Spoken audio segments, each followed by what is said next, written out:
जय जगन्नाथ। आपण मैंने जानते कि महाप्रभुंकर राशि नक्षत्र कौन?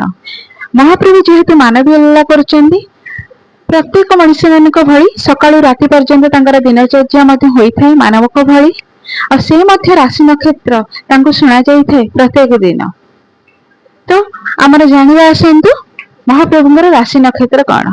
प्रथमे जानिबा महाप्रभु बलभद्रंकर राशि और नक्षत्र।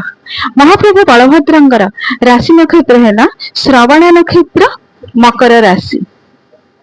तापरे माँ जगज्जननी माँ सुभद्रंकर राशि होची ज्येष्ठ नक्षत्र बिछा राशि।